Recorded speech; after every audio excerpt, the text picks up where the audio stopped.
first pick in the 2009 NFL Draft, the Detroit Lions select Matthew Stafford, quarterback of the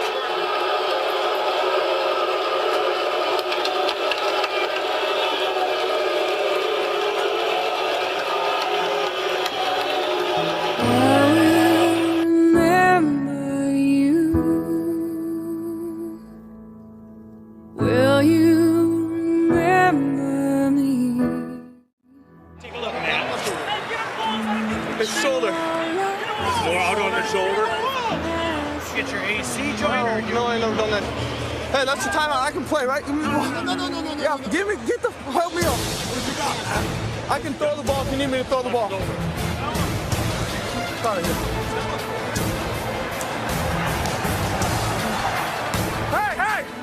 Hey! I can throw the ball if you need me to throw the ball. Is Stafford coming back in? I think Stafford will come back in the game. I did not think he was going to come back. Kind of stuff that endears you to a city. Well, what'll endear him to a city right now? See if that timeout comes back to haunt the Browns. It allowed Matthew Stafford to come back in. This is it. This is the game. Last play of the game. Takes the snap. Rolls. End zone. Touchdown. Detroit Lions out. It's out. Hey, easy. I love you, man.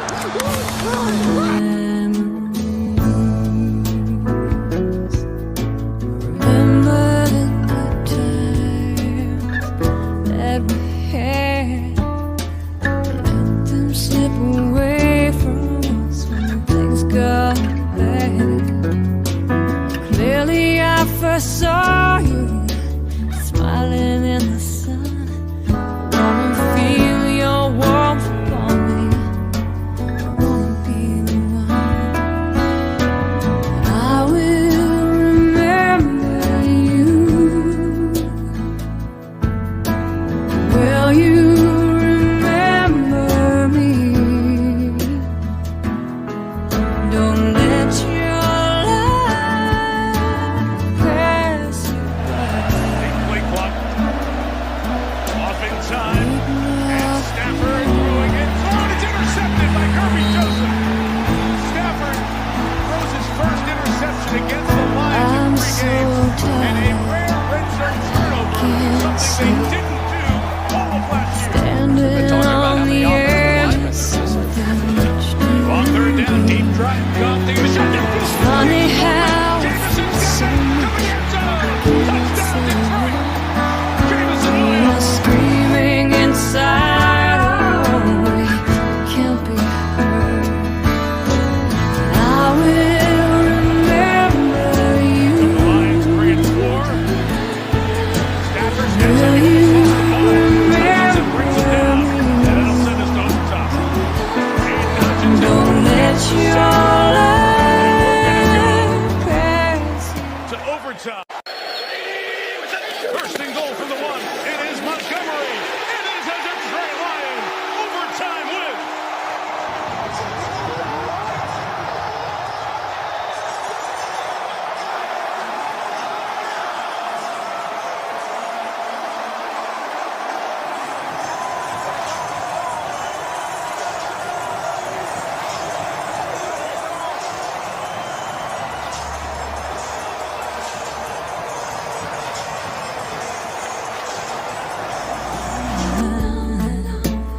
we not for the memory. Andy, coming back again, the jerk off chance, the booing when you come out. Are you over that? I mean, is this just another place to play now? It's not.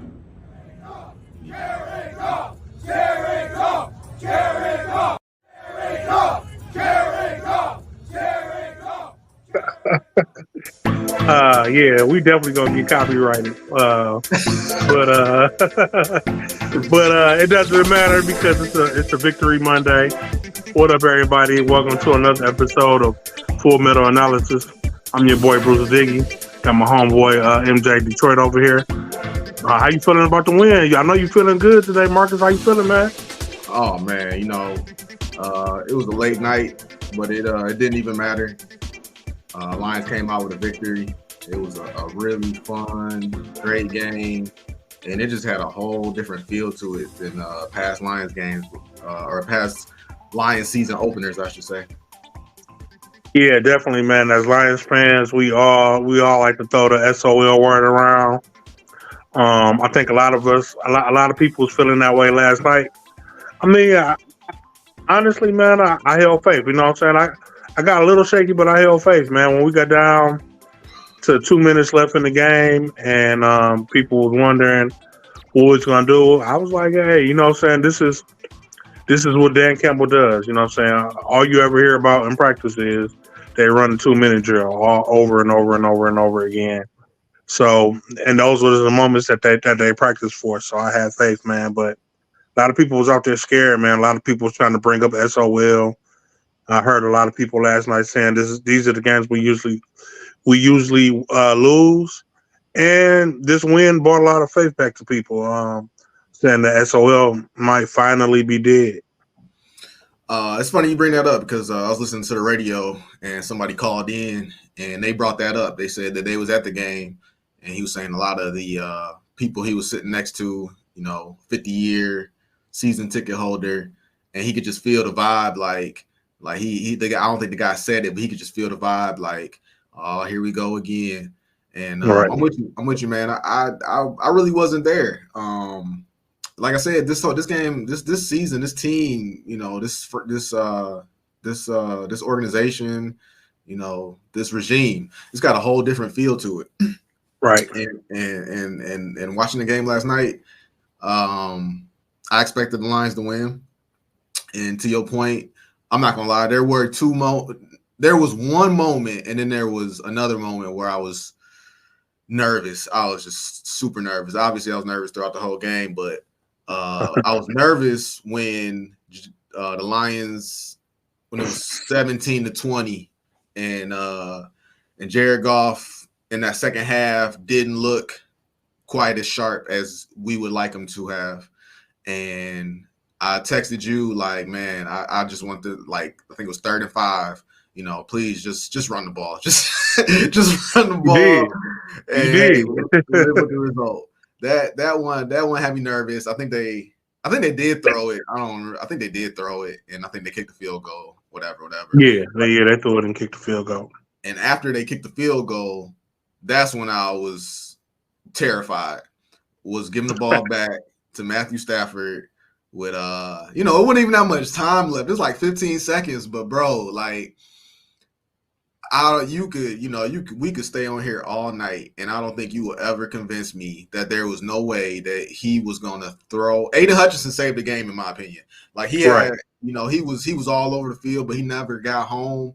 But at the end of the day, he saved the game, because had he not gotten that sack, it would have been a crazy 30-yard bomb on a blown coverage, or somebody would have slipped and blew the coverage, or it would have been a pass interference call.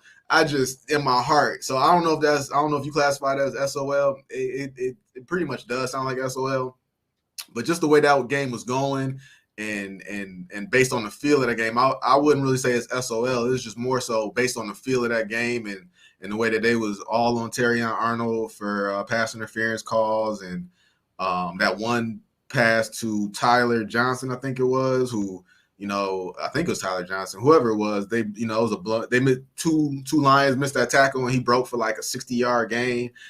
Just the secondary was, they played in my opinion, they played a good game. They looked way better than they did last year, but towards the end of the game, Stafford was getting to him. So I'm so glad Hutch got that sack. They highlighted him before the play, and I was like, God, Hutch, we need you right here, because if he throws that pass, I don't know what's going to happen, but I got a bad feeling. Yeah, to your point, my man was open too. You know what I'm saying? If Hutch hadn't made that play, then I think Terrion was beat down the sideline by a couple of steps. Beat down the sideline. Yeah, man. Spike the ball, call timeout, whatever, and then Justin Tucker 2.0 all over again. So me and you, since Goff has gotten here, me and you, we've got this thing where we recognize it's a certain point in the game in certain games where Goff gets a look in his eye, and when he gets that look in his eye, that's the Goff that comes out and makes mistakes. And I saw that for a few minutes last night in the third quarter, right when the Rams were making that run and he was throwing those pickoffs. But what gave me confidence towards the end of the game, I seen him right before the 2 minutes was up. He came off the bench, and that look was gone. I seen him. He kind of like shook his head, like, okay, all right, I know what we got to do. He came off the bench, and that look was gone. I was like, oh shit, we gonna win. You know what I'm saying? And at that moment, you know what I'm saying, I had regained my faith. And he came out and he did, you know what I'm saying, he was back to normal. I think I texted you and said Goff is looking back like he, you know, you're looking back normal. And yeah, man, they went out there and they did it. Hutch definitely saved the game. You know, my other thing, Hutch, you know what I'm saying, he's all over the field. Nobody can stop him. My only thing with Hutch is I want him to finish more. He's always in the quarterback's face, like almost every play, every game. Every game, every play, Hutch is there. But, you know what I'm saying, I would like to see him, as much as he's in the backfield, man, he should have 100 sacks. But he just does it. You know what I'm saying? He just does it. You know what I'm saying? He gets there and he's close, and, you know what I'm saying, and he just doesn't finish. But to his credit, they were holding and clawing at him and grabbing him all night long. And the refs would just would not make the call. You know what I'm saying? Except for on that one play on the 1 yard line. But And I mean, that one was blatant. So he got that one, but because they got his face mask on that. They ain't had no choice but to call that one. But right. They finally did give him a flag for holding. And when they showed the replay, I'm like, I mean, that was holding, but they've been doing this to him all night. All night long. Like that play was the all night. Holding call for that was no different from all the other ones that they had showed earlier in the game. So, I mean, to your point, you know, I've been fighting you this third year. I've been fighting you these 3 years. You know, just I'm saying, you know, give him time, but this is third year. All right. So now I'm turning the burner up. Yeah, it's definitely time. And that brings me to another point that we'll get into in a minute, but I'm with you. Like I'll give, as long as you showing, you know, the potential that you got drafted, like the same thing with Terrion Arnold. Terrion Arnold got beat a couple times. Terrion Arnold got a couple pass interference calls, but at the end of the day, like I wasn't, you know, I'm not worried about Terrion Arnold, to be honest with you. Same way I wasn't worried about Hutch. You know, after about 2-3 years, I'm gonna be the same way. Like, all right, you know, it's time that you know, time that you turn it on. Yeah, man. My last point about Hutch, man, is I don't want people to think I'm hating on him, man, because Hutch is a beast, and like I said, I love everything he brings to the team. He like I said, he's there every play. I love it. You know what I'm saying? He's there disrupting there every play. I just wish he would make he would finish, like, for instance, that one play, he had his arms wrapped around Matthew Stafford. and he didn't make the tackle, and Matthew Stafford got loose and made a pass upfield. So, you know what I'm saying? Just I love Hutch, so don't take it as hate. I love Hutch, but, you know what I'm saying, I just need him to finish a little bit more. Terrion, man, Terrion had a good game. I mean, like you said, he got beat a couple of times. He made some mistakes, but I mean, a rookie. I mean, I wouldn't expect nothing else. A rookie, first game, first playoff game ever, up against Cooper Kupp. I mean, that's a tall order for anybody, especially for a rookie in his first game. So I'm not mad at Terrion at all, man. He played a hell of a game. You know, he when he did make a mistake, he tried to make up for it with a good play right behind it. So yeah, man, I'm with you all the way right there. Yeah, it was you know, it was a good showing for all the rookies out there. For Arnold, and I couldn't help but watch Jared Verse and Braden Fisk. Those are two guys that we highlighted before the game, highlighted before the draft, You cut me deep. you know, they look good out there, man. They look good out there. You know, they got a tall task. They basically tasked with replacing Aaron Donald, and Right. you know, the game started off, man, and you know, all the Jared Goff chants and you know, and the preseason Super Bowl talks, all that went out the window, and it was real. It was real. You know, they was in it, and the offensive line took a minute. It took a minute, man. Honestly, they didn't look like the offensive line that we've been accustomed to until, you know, that overtime, to be honest with you. And, Right. And we already know, you know, we've talked about it countless times what Jared Goff, you know, it's no secret what Jared Goff looks like under pressure. And I think that's part of why he wasn't as accurate, and he just didn't seem like he was on cue. You know, he really struggled to get the ball to Amon-Ra. You know, he hit J-Mo. He hit J-Mo. That's all I'm gonna ask him, man. But he hit J-Mo, so he made that happen. And it really seemed like that was the focal point. You know, we know what St. Brown is. We know what Laporta is. And it just really felt like that was the focal point, was the J-Mo coming out party. Yeah, I think it was a J-Mo coming out party, man. I agree with you. You know, the Lions look like a team, like, to your point, you say this every year. The Lions look like a team that didn't play preseason. You know what I'm saying? You be saying that you think, you know, son, they should get a couple of reps in preseason games, and it looked like they look like a team that didn't have any reps during preseason. So, but you know, Dan Campbell said the same thing. You know what I'm saying? In his speech after the locker room, he gave a speech and said that, you know what I'm saying, that they didn't look like themselves, and they still pulled it out. You know what I'm saying? We just gotta keep getting better. You know what I'm saying? So, yeah, man, I'm with you right there on as far as that. Yeah, man, Goff has got a. I mean, with St. Brown, it was like, I think they had him. I don't know if they had him double covered or what, but it's like they planned for Goff, and they didn't have a plan for J-Mo. That's the way I was looking at it. It was like, you know what I'm saying, here's this rookie that only spot catches every now and then, and we got to put all our focus on St. Brown, and then J-Mo, breaks out. You know what I'm saying? Has a big game. So I fully expect teams to be aware of J-Mo now, but all that's going to do is just open up things for Laporta and St. Brown underneath. Yeah, man, it was really a eye-opening game, in the sense that we got an opportunity to see how all season, you know, we were worried about two things. Well, we were worried about three things. We were worried about a pass rush, but then the big talk though really was backup quarterback and the third wide receiver.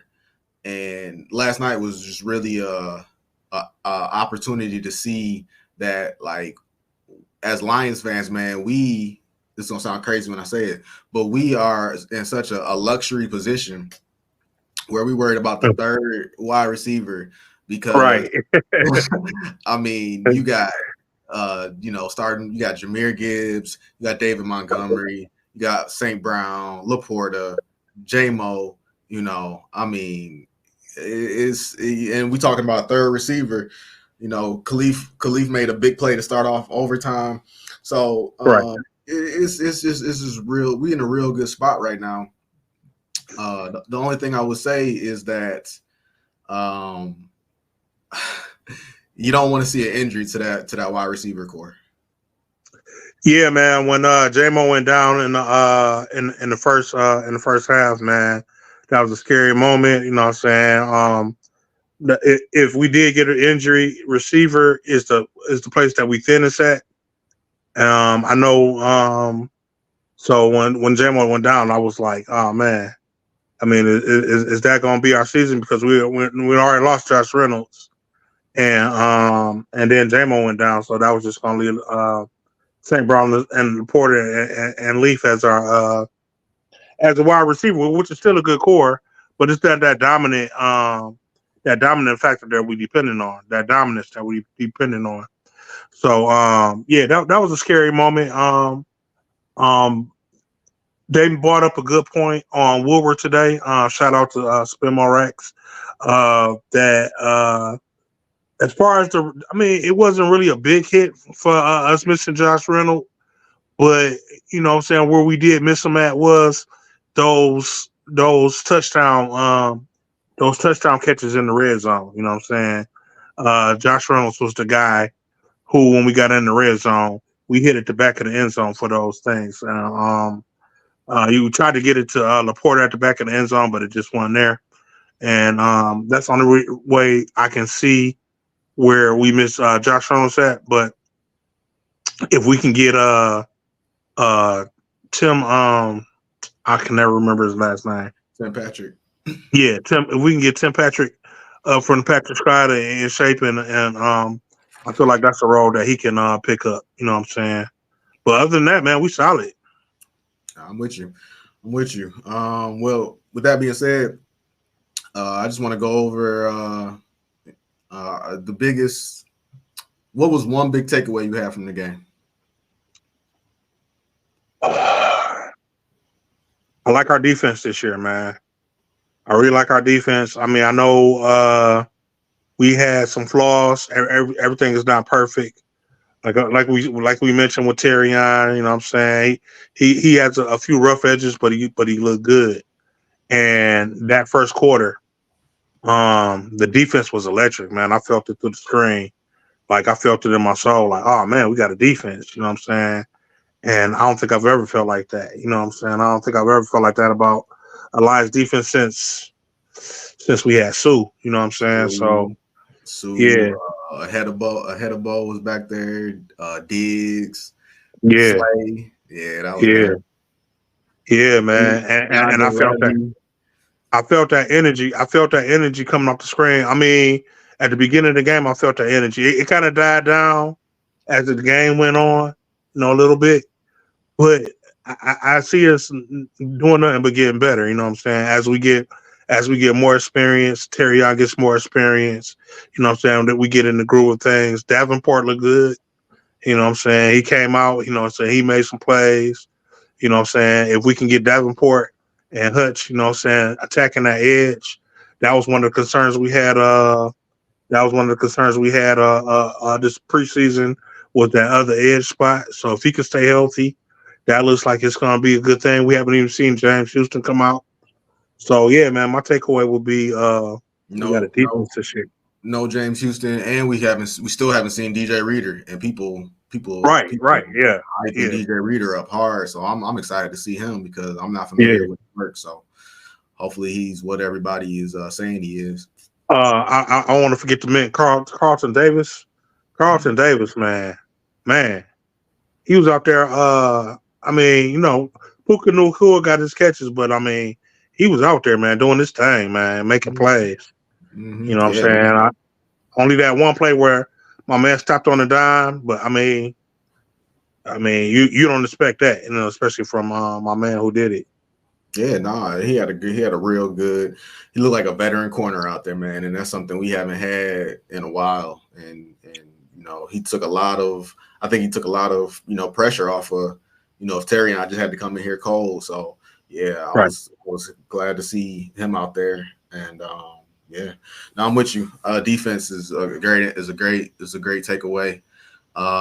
Mine, I'm a cheat and I'm gonna spin it all into one. But mine's gonna be a little bit outside the box. It was just the whole feel of the team. Felt like we are the big dogs on the block. Like we felt, you know, everything. Like my thing, all these years that me and you've been talking about the Lions.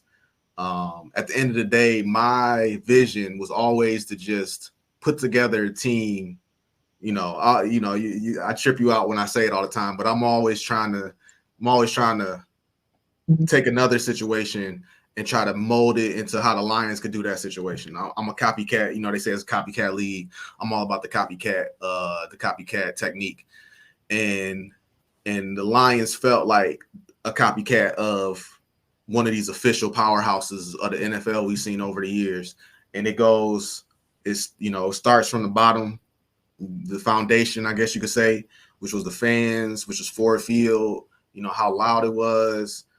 People were debating on whether or not Stafford threw that pick because, just the colors and the moment and Kirby Joseph on the backdrop of that Lions wall, and just he couldn't see him. He blended in with everything, like right. and describing that like that. That's gonna put fear. That's gonna put fear in quarterbacks, man. That's gonna make it such a difficult place to play. And on top of all of that, my favorite thing about being an official, real team was that and nobody's talking about it. I haven't heard it. I don't think I heard it. Maybe I heard it once today. But do you know how many fourth downs we had and how many times we punted the ball and how many times we kicked field goals? I was, my fiance did fantasy football for the first time this year. And of course they matched her up against me in week 1. And, I'm gonna be fully transparent. She's beating me. She's probably gonna beat me. I needed one more touchdown from J-Mo, and that might have put me back in the game, but I digress. Point being, her team is good. I looked at her team, but this is before the week started. I'm like, this is kind of like a team I would have put together. And, right. And it turns out she's beating me and everything. But her kicker is I don't want to get his name right. I don't want to get his name wrong. So I was Jake Bates. Her kicker is Jake Bates. I'm like, you took the Lions kicker? I'm like, Dan Campbell don't kick field goals. And lo and behold, man, he kicked what? He kicked 2 field goals and an extra point. So that really, I was really proud of Dan Campbell, man. Like I was always in on Dan Campbell. And that was just that one, that was about the only thing me and you would ever argue about is whether or not he should have went for it or whether he should kick the field goal. I like Chancellor. And the way that he called that game last night was what I've been saying. It was really the heart of what I've been saying this whole time is just have a little bit of faith. And to your point, you always said, well, the defense was out there looking ragged. So to your point, this defense looks a lot better. So, hey, who was right, who was wrong, it don't matter. But the point is that we've kind of come all together. We kind of circled all the bases, and we've all come back home to where, this Detroit Lions team looks like, it looks like the road to the Super Bowl comes through Ford Field. So I'm excited. We do got to go to, San Francisco. And I think that's like the last game of the season. So, they knew what they was doing on that. But, we got a rough schedule, man. The Texans look real good, man. Texans, we got to go through. Stephon Diggs and Joe Mixon look like they've been with the team for years. They fit right in. Yeah, you ain't lying. Yeah, man. And we got to go through them. That's going to be a rough game. But, man. But other than that, man, we killed it, man. I had faith. I had full faith in this the whole time, man. Like I was saying earlier, man. The feeling that you just described was just confidence the whole time. You know what I'm saying? A little shaky, but you know what I'm saying. But it was just like never did I feel like we was gonna win the game the whole time. You know what I'm saying? And that's what's different. You know what I'm saying? Before it's like, what's going to happen? I hope we can do this. I hope we can do that. I hope we can do that. And this time, I was expecting it. You know what I'm saying? I do want them to get the ball to St. Brown more, but I was expecting them to get the ball. I was expecting them to convert. The one play that Dan Campbell did go for on 4th down, My cousin came in the room like, "Oh, here you go, here you go." And you know what I said? I was like, "They about to get it. Watch, they about to get it." And they converted it. And he was like, "Oh, you know what I'm saying?" But to your point, it's not every play. You know what I'm saying? It didn't like sometimes when he used to do it, it used to feel desperate. You know what I'm saying? When he did it this time, it didn't feel desperate. It felt like a calculated strategy. You know what I'm saying? And we had this argument before, and I'll circle back, and I'll say I disagree with you then, but I 100% watching it this time was like this is what Bruce was talking about. I watched all of the Packers game. I watched some of the Bears game, and I watched some of the Vikings game, and all three of those NFC North teams, uncharacteristically, went for it on fourth down. The Packers game, they went for it on fourth down like two or three times. I want to say two times, and they was gonna go for it on a third time, and it was like 4th and 6, and, and they ended up getting a penalty and moving back, and then they was like, all right, we gonna kick it or punt it or whatever they did. But to your point, I think that's the Dan Campbell effect. They know who the division champs are, and they know that they got to come for him, and they taking the page out of his book because they know that when you play Dan Campbell, man, you got to put all your chips on the table. You got to be ready. You got to be, because he gonna put all his chips on the table.